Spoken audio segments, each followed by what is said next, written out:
Welcome to the United States of Tiffany. Our commentary offers a humorous take on wrestling. Please note, we're not bullying or attacking the wrestlers. We're engaging with the choreographed sport and its storylines. Our jokes and observations are about the characters and storylines, not the real people behind them. Tourists and citizens alike, welcome. Enjoy the show, and remember, it's all in good fun.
Well, ladies and gentlemen, welcome back to the show. If you guys are watching over here on Down for the Counts YouTube channel, it's just me by my lonesome. I just wanted to make sure I put some content up for the YouTube channel. So I'm going to stream simultaneously to Down for the Count and to my YouTube channel. Welcome back. Okay, we're going to get through this very quickly because Stand and Deliver had a goal and it met its goal with high expectations, and those expectations were met beautifully. So let's get into it. On the countdown, aka the kickoff show, this started at 6. They had one match, and it was a 10-man tag team match. It was mixed. Ariana Grace and, of course, Stax, Uriah, Charlie Dempsey, and that fool Lexis King made up Birthright, and Birthright was facing off against the good guys, okay? Hank and Tank, EK Prosper, Ren Sinclair, and of course, everyone's favorite, crazy NXT superstar, Shiloh Hill. With all that being said, the good guys were the ones who were able to pick up the W in this particular match. So congratulations to the good guys for being able to get over on Birthright.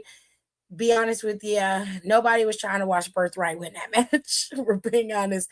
But I am happy for Hank and Tank, EK Prosper, Ren Sinclair, and Shiloh Hill.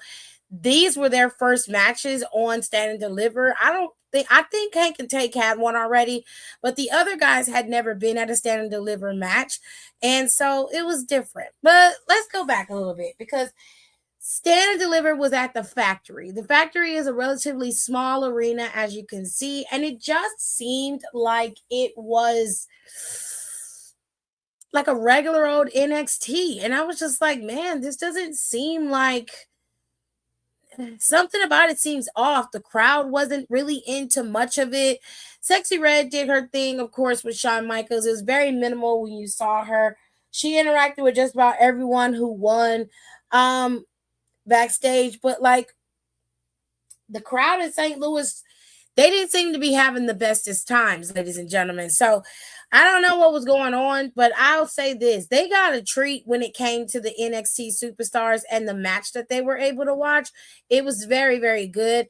All of the matches were high quality. All of them had amazing points in them, and all of them performed at very high standards. So kudos to all the superstars for their performances.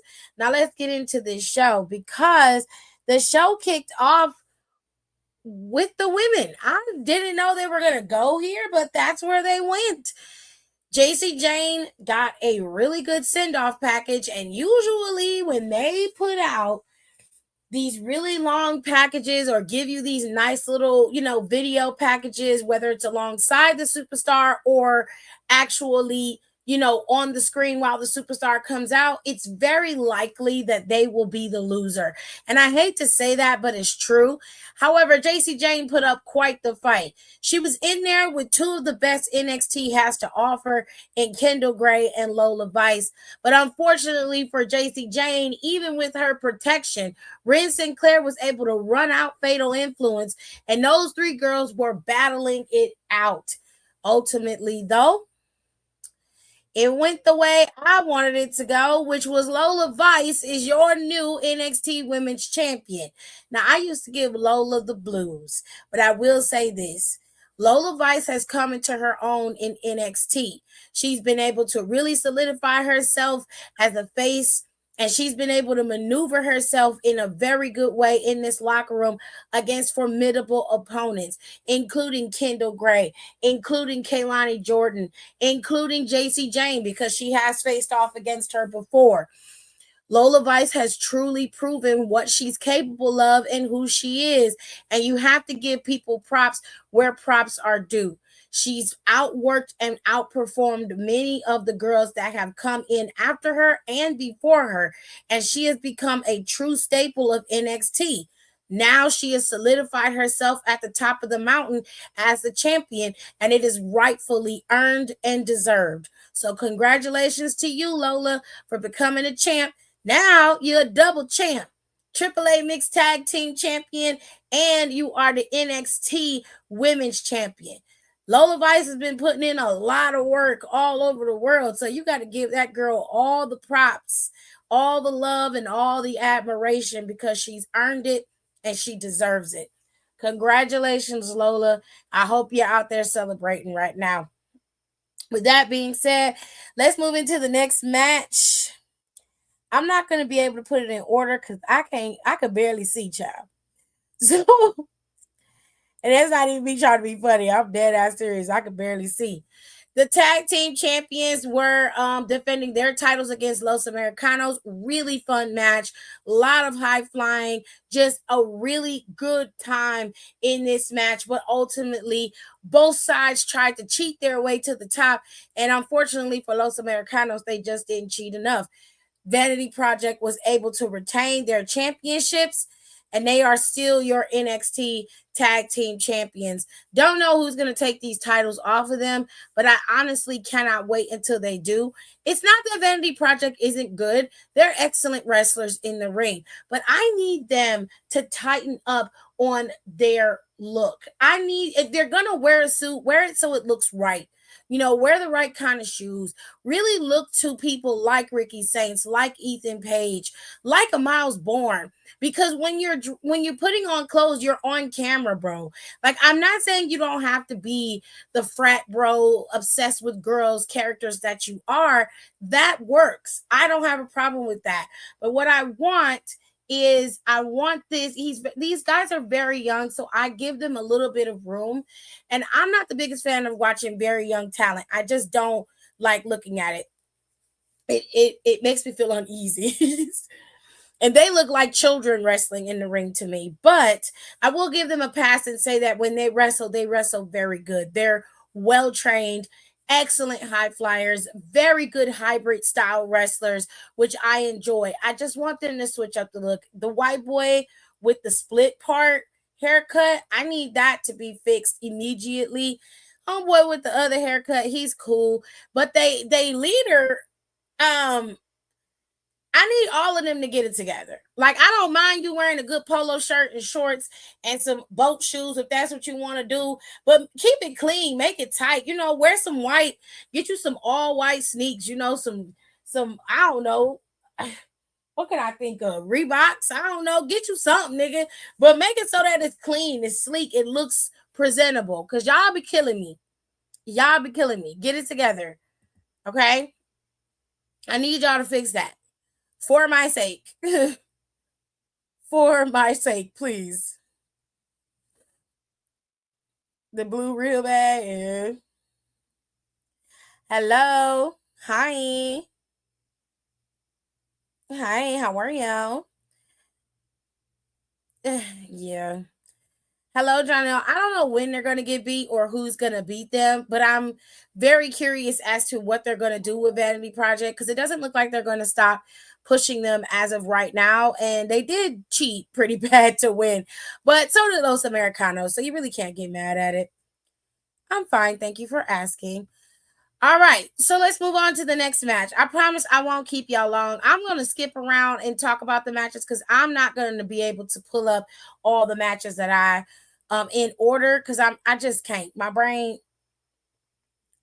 child. But anyway, Sol Ruka and Zarya had their battle. This is their final battle, I'm assuming, or they could run it back and finish it out and make this a three-peat, and then whatever the case, whatever they do decide to do with that, it goes. But it looks like they're moving on. But let me give you a little breakdown of what happened. Zarya and Sol left their heart and soul in those matches, no pun intended. They both competed very, very successfully. I like the way Zarya looked. She looked strong. She did an amazing job in that match. I wish she would have won because I think the momentum should go in Zarya's favor. It's not nothing against Sol. I love Sol. But I think Zarya deserved the right to be able to win and to be the one to have the momentum in her favor and to push forward, especially since she was the one who struck first in their feud. I really think that that's the way it should go. Now, unfortunately for Zarya, even through all of the things that she tried to do, like Sol did the Soul Snatcher on the damn ramp walkway. Zarya ate all of that and got up with ease, like it didn't mean anything, like there was nothing wrong with her. She ate that, absorbed it, and then pressed on. It was one of the most insane things I've ever seen in my life, but she did it. And then she came back and was continuing to beat Sol down, and even that didn't work. Sol Ruka was able to pick up the W with like her third or fourth Soul Snatcher. Is pretty gnarly. The girls were going at it, but eventually Sol Ruka was able to be the victor and she won. Bested one of the best in NXT. But afterwards, when she was backstage, she ended up coming across another formidable foe of Izzy Dame. And she looks like she's going to be staking her claim to the top of the mountain very soon because technically Izzy Dame is just as qualified, if not better, than Sol Ruka. And both of them in the ring together, I think would be very good. They both have great in-ring awareness, especially Izzy Dame. She's very, very good and severely slept on. I'm very curious as to how this feud between the two of them may play out, but I guess we'll have to wait and see. With that being said, let's do a little round robin. Okay. We got like a few more matches left. Johnny Gargano faced off against Miles Bourne, and this match was pretty solid. I mean, the men did their job. They came out there and performed. It did look like Gargano was about to get that title from him, but fortunately for Miles Bourne, he was able to best Gargano. And y'all know Gargano loves NXT to death, but this just was not his time, nor was it meant for him to continue on as an NXT guy. He needs to move forward, and I think he needs to focus on getting himself over on whatever roster he ends up on, because if he doesn't, he's going to wash up and wash out, and that's not going to be good. But Miles Bourne was able to get the win over Johnny Gargano. This was a hard-fought battle for Miles Bourne. It wasn't easy, but right after he stood in the middle of the ring, he was attacked by Dion Lennox. Dion Lennox attacked him mercilessly, taking him out, dropping him on that chair and basically standing over him, making a statement of his own that Miles Bourne was not safe in these NXT streets. But backstage, Dark State wasn't exactly happy. Or at least Saquon Sugars wasn't. He made it very clear to his homeboy that, like, look, you went out there and did that without talking to us first. We supposed to be a group. You did that for yourself. And every week I see you keep making decisions that directly affect you, that you are the only one who benefits from it. Now, Dion basically told Saquon, like, hey, listen, I wouldn't be here without y'all. So y'all always gonna be my fam. Y'all always gonna be my people. I always think about y'all. And Saquon was like, you didn't think about us when you took your ass out there to take out Miles. Now, what if I wanted to go after him? Or what if Osiris wanted it? Like, you made it so that you was the only one who could get it. The rest of us are hungry and drowning out here. And you were the only one who get to eat. So they had to have a little powwow bro conversation. And it seems that they're now on the same page for now. Also, it looks like Josh Briggs, Jasper Troy, and Keanu Carver are going to be in a little bit of a tryst on Tuesday in NXT. You see, last week, Briggs was the referee for the match. And of course, that didn't work out too well for Keanu Carver. He ended up suffering a major loss. Jasper Troy was able to pick up the win, if I recall. If I'm wrong, please correct me. But that made me lose my train of thought. But Keanu Carver is on a warpath because Briggs directly interfered in this match.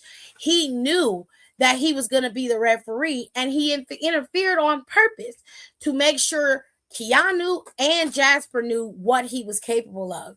And now we got vignettes from both of those guys. I didn't see the one for Jasper, if he even gave one, but we will get a triple threat match on Tuesday. Don't know what this match is for, if it will lead to anything. They didn't really say, but sure, go off, Kings, whatever makes you happy.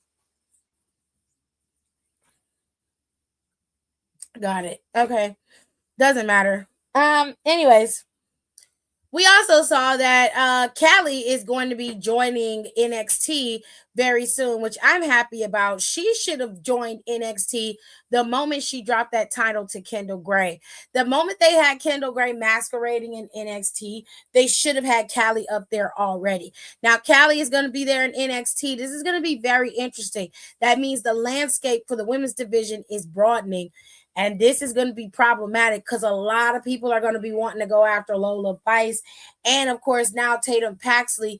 But Tatum also might have Vanity Project in her back pocket. And, not Tatum, but Blake. Tatum might need to go and holler at Shiloh and Hank and Tank to keep in her back pocket. We'll wait and see how that all plays out, too. With that being said, let's talk about good old Blake and Tatum. A lot happened in this match. Tatum seemed to injure her shoulder very early on in this match, and Blake made sure to target it, as she should as a competitor. However, during the throes of this match, it seems Tatum was able to easily recover, and this led to a good back and forth between the two girls.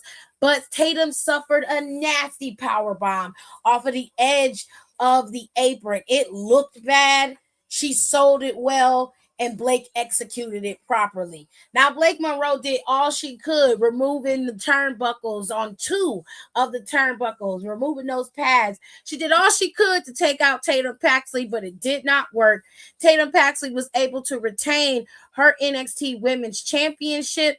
But like I said before, Blake Monroe is not done, and she's going to continue to go after that championship until she gets it. And it looks like she's going to be enlisting Vanity Project to help her through it. Now, I know Nicole in the comments probably spitting venom at this current moment, but I'm going to let her go off because the NXT Championship match was the last match of the night, and it was good. The men went out there and put on a banger of a show. Ricky Saints and Ethan Page finally came to blows about this NXT Championship, but they both ended up getting clotheslined through the table and were knocked out. So it was down to Joe Hendry and Tony.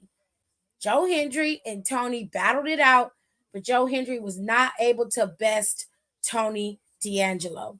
And right now, all phases of Tony D'Angelo's plan have been executed with success and precision. He now is your new NXT champion. How long he'll be champion, well, that's up to the rest of the class, but we'll see Overall, if I had to give a rating to NXT Stand and Deliver, I say for the smallest show that they put on a great show. Match wise, it was excellent. Storytelling, continuing or stopping, it was great. They did a really good job of solidifying the next steps for people or feuds that could be set up heading into the next phase of NXT. We also see some new faces being brought in from Evolve, and that in itself is a great thing. So I will give them a good solid B plus. I think they did a very good job. Was it over the top, incredible, amazing? Oh my God, I have to rewatch it. No, but it was a solid show, and I think solid shows sometimes are better than the over the top spectacles. So I will give them their props because they deserved it. They did a great job. I hate the venue they went to. I don't want them to go back to that venue again. And I really don't like the way St. Louis was very finicky. They were so finicky, and it just I just didn't like it. I didn't like the venue. I didn't like the crowd. I felt like they could have done a better job as a crowd, but they weren't. That's not the reason why they got the B plus. Now, Nicole, I'm gonna get to everybody's comments. So she said, because no offense with Kendall, but I didn't like how Callie was seemingly set to the side for her. That was something I hated as well, especially since Callie was champion. She was inaugural Evolve Women's Champion, and they act like Callie was never there, like she was a new upstart or something. It was weird. So I didn't like that. But I'm glad she's going to get her spotlight and her time because she's rightfully earned it and she deserves it. Looks like we're getting some call ups. Yeah, we are getting some call ups, which I love that for us.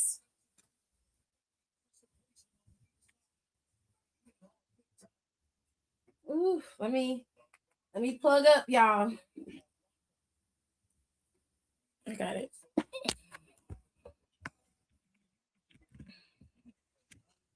Okay. Oh shit. Hello, how are you? Not here, bum. She's so mad. She's so upset, y'all. I don't blame her because she don't like the man. So I ain't even gonna be saying that. I'm just gonna let her do what she doing, baby. It's all right. It's all right. I told y'all it was gonna be him. It just made sense. I'm fair with that. Don gave it an A plus plus, and I love that for him. I'm gonna give it a B plus. I like the show. I think the show was great. I don't know. I don't know. I wanted something else. It needed to have some more some more je ne sais quoi for me. But it was a solid show, and I was okay with the show being solid. I'm not mad at it at all. I didn't think it was terrible. It was great. So I'm gonna give it a solid B plus because there's always room for improvement. Right. So I was never up in the palm color girl too much because of the optics. That's the part that pissed me off. And it's not Kendall's fault per se, but Kendall's great.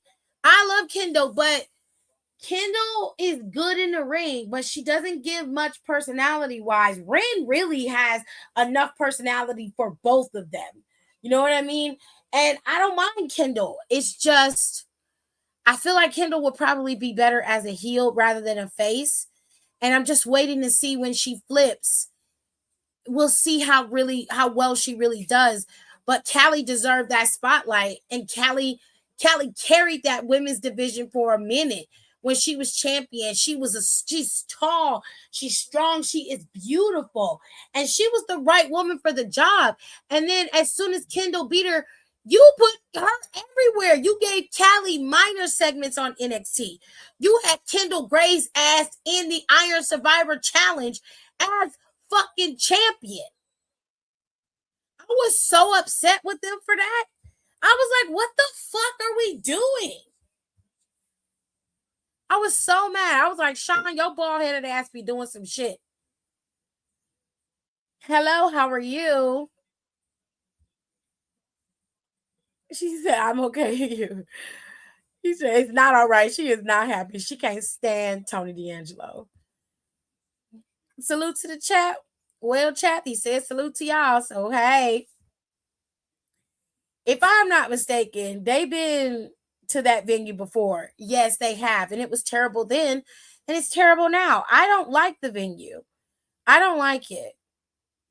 I'm happy my little chili pepper won, period. Even though I wanted her to go up and take Liv's man. Oh my God, I want Lola Vice to do that so bad. I feel like she could do that as champion. I feel like she can still do it as champion. I'm holding out hope. I'm holding out hope because I want her to wreak havoc on a bitch. Oh my God. I need it. I need it to happen. But anyways, all in all, NXT Stand and Deliver was good. Did it give Stand and Deliver that I'm used to?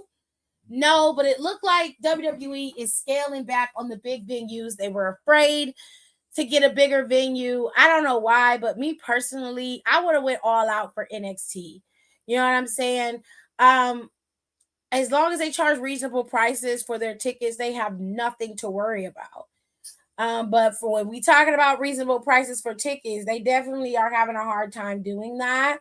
So they've learned a very hard lesson this week or this year, doubling back to Vegas, because Vegas tickets are still not selling out, and WrestleMania is at an all-time low for ticket sales, and it's the first time in years that they've never had a blowout of an audience for WrestleMania.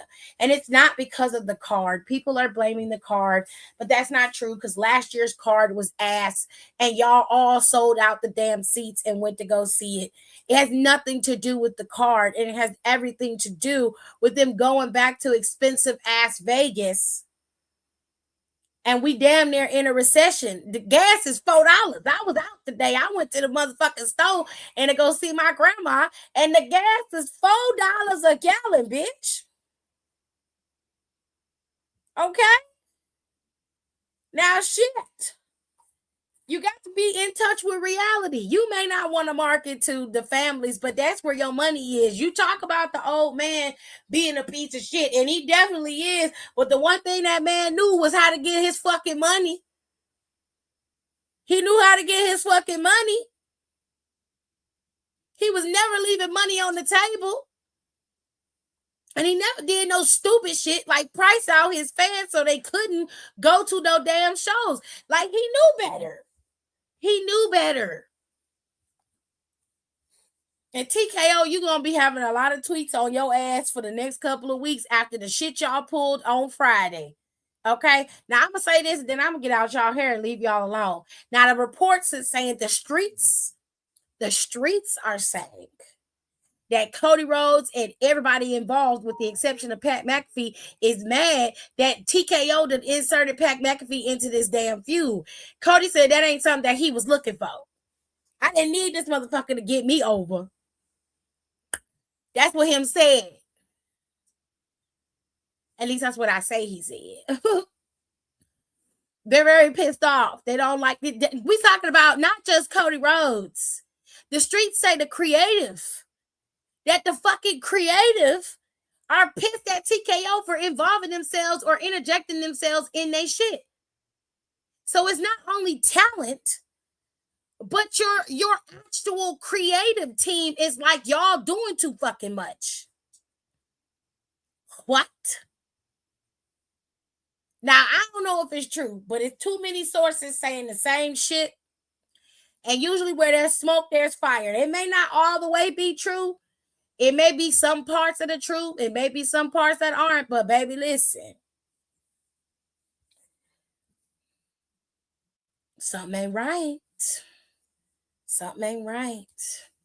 Now, I ain't gonna hold you. I told y'all Friday, I can't make sense of Pat McAfee being a part of this.